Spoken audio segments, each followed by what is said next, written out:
Bonjour à tous et bienvenue dans ce Morning Bull Live. Nous sommes aujourd'hui le 28 août 2023, dernière semaine d'août. On entame la dernière semaine d'août. Et ça va être une semaine assez chargée parce que on vient de digérer pas mal de trucs et que finalement on n'est pas plus avancé qu'avant. Et donc on va se concentrer sur non plus les trimestriels parce que c'est quasiment terminé. Le dernier gros nom à avoir publié, eh bien vous le savez, c'était Nvidia la semaine dernière. Mais maintenant on va se concentrer principalement sur la suite des événements et la macro. Parce que maintenant, vous le savez tous, on est le 28 août, donc si je calcule à peu près bien, il reste 3 jours en août. Et puis ensuite, eh bien, on va attaquer le mois de septembre. Après, il restera 20 jours au mois de septembre. Alors oui, vous me direz pourquoi 20 jours au mois de septembre? Eh bien parce que le 20 septembre, il y aura le meeting de la Fed et d'ici là, on ne va parler que de ça. Et on va surtout se concentrer sur tout ce qui va sortir comme chiffres macro pour pouvoir essayer d'en tirer des conclusions et essayer d'anticiper ce que la Fed pourrait, elle, tirer comme conclusion de ces chiffres macro. Donc aujourd'hui, eh bien, on entame une semaine spéciale macroéconomie.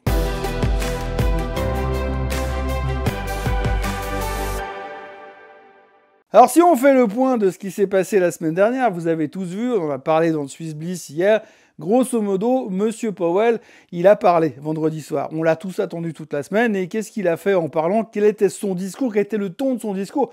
C'est assez simple, hein. Vous prenez tous les discours qu'il a fait depuis le 1er janvier 2023, vous mettez tout ça dans un grand sac, vous secouez le sac pendant un moment, puis après vous lâchez le sac sur la table et vous reprenez les mots, vous les remettez ensemble et vous aurez le discours que M. Powell a fait vendredi soir. En gros, il veut que l'inflation baisse plus bas qu'elle l'est aujourd'hui, donc ça, on sait, on avait compris, mais on l'avait déjà entendu plusieurs fois. Il a également insisté sur le fait que pour lui, c'était vraiment le plus important, donc on sait qu'aujourd'hui, on est autour de 3, 3,5 d'inflation, et que pour l'instant, elle ne veut plus vraiment baisser, et que le problème qu'on va avoir, c'est pas tant le fait que l'inflation est passée de 9 à 3,5, c'est que maintenant, il va falloir passer de 3,5 à 2, et ça va être compliqué, puisque visiblement, malgré les hausses des taux récentes, pour l'instant, l'inflation ne veut pas céder et s'accroche encore à la paroi. Donc pour l'instant, on n'y est pas encore. Mais néanmoins, il a bien expliqué que pour lui, il était important de voir l'inflation à 2% et être certain qu'elle y reste. Donc à côté de ça, le seul arme qu'il possède, c'est les taux d'intérêt. Pour l'instant,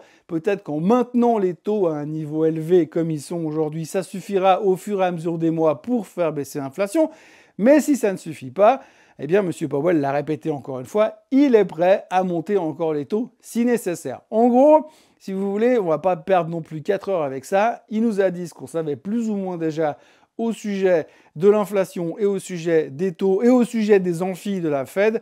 Et puis, grosso modo, maintenant, on est obligé de regarder les chiffres qui vont arriver pour savoir ce que nous, on pourrait anticiper. Alors au niveau des chiffres qui vont arriver, ça va être une très très grosse semaine. Alors ça, vous le savez. Alors si vous ne le savez pas, vous allez le savoir.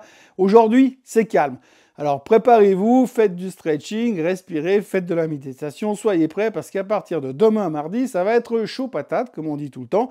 Donc à partir de demain, les chiffres économiques vont commencer à nous tomber dessus et on va commencer directement avec des trucs comme le consumer confidence, la confiance du consommateur. Ça, ce sera le premier truc qu'il faudra regarder attentivement parce que généralement, la confiance du consommateur, quand les marchés vont bien, quand l'économie va bien, on s'en fout un tout petit peu. Mais là, depuis quelques temps, comme on est un peu in balance, on va dire, entre ça va, mais en même temps ça va pas très bien, eh bien c'est important de voir comment le consommateur fonctionne, puisque aujourd'hui, nous savons que si le consommateur américain arrête de consommer, on va avoir un problème au niveau de la récession. Mais bon, ça c'est une autre histoire, donc on va quand même être attentif sur ce que veut nous annoncer la confiance du consommateur. On a vu la semaine dernière qu'il y a quand même eu 2-3 problèmes au niveau du retail. On voit que les ventes de détail vont plutôt pas mal dans leur globalité, mais que certains retailers ont 2-3 problèmes. Donc on voit un petit peu que le consommateur consomme, oui, mais par contre, il fait un petit peu plus attention à ce à quoi il consomme. Il ne faudrait pas qu'on ait un ralentissement global de ce chiffre. À côté de ça, on aura aussi les JOLTS. Alors les JOLTS, c'est le fameux chiffre préféré de Mme Yellen, qui est un peu un sondage sur ce que vont faire les entreprises en termes d'emploi. Ça les engage à rien, mais ils sont interrogés pour dire « Oui, bonjour monsieur, vous allez faire quoi dans les 6 prochains mois au niveau de l'emploi ?»« Ah nous, on pense qu'on va engager. » Dans 2 semaines, il peut changer d'avis, mais pour l'instant, c'est là-dessus qu'on va se baser pour essayer d'avoir une idée de ce que sera l'économie ces prochains temps. Donc les JOLTS également en cours cette semaine. Et puis après, on va continuer avec d'autres choses encore bien plus passionnantes, puisque nous aurons le CPI en Allemagne, entre autres, en Europe aussi, et puis en France. Alors on sait ce que ça vaut, ces chiffres-là, mais ça nous permettra déjà de parler un petit peu de l'inflation. Et puis on aura les chiffres de l'ADP. Vous savez, les chiffres de l'emploi ADP qui sont les chiffres, l'antichambre des non-farm payrolls que nous aurons vendredi, j'y reviendrai. Donc du coup, on est en train de se dire, les chiffres ADP, je vous rappelle quand même que ces 2 derniers mois, on les a ratés complètement. D'habitude, on s'en fout, hein. Mais là, depuis quelques temps, les analyses sont tellement fausses sur les chiffres ADP que ça peut faire bouger les marchés. Et puis alors, jeudi, nous aurons le PCE. Alors le PCE, vous connaissez aussi, c'est la mesure de l'inflation, c'est un espèce de CPI amélioré, c'est la mesure de l'inflation préférée de la Fed. Alors attention, les JOLTS, c'est le chiffre préféré de Mme Yellen, qui n'est plus à la Fed, mais qui l'eût été, et qui aujourd'hui n'est que secrétaire du Trésor américain.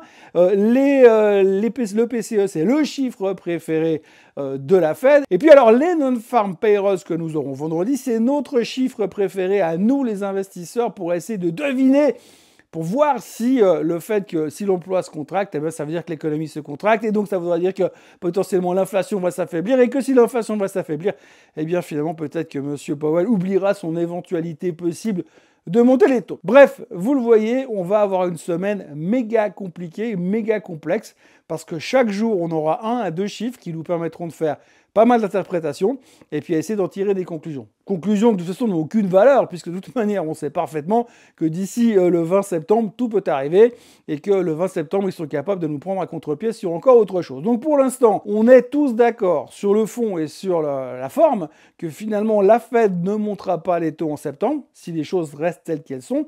Mais si on a un chiffre qui est complètement à droite ou complètement à gauche, ou complètement au-dessus ou complètement en dessous, à ce moment-là, on risque d'avoir quelques menus problèmes dans notre perception de ce que pourrait éventuellement faire la Fed.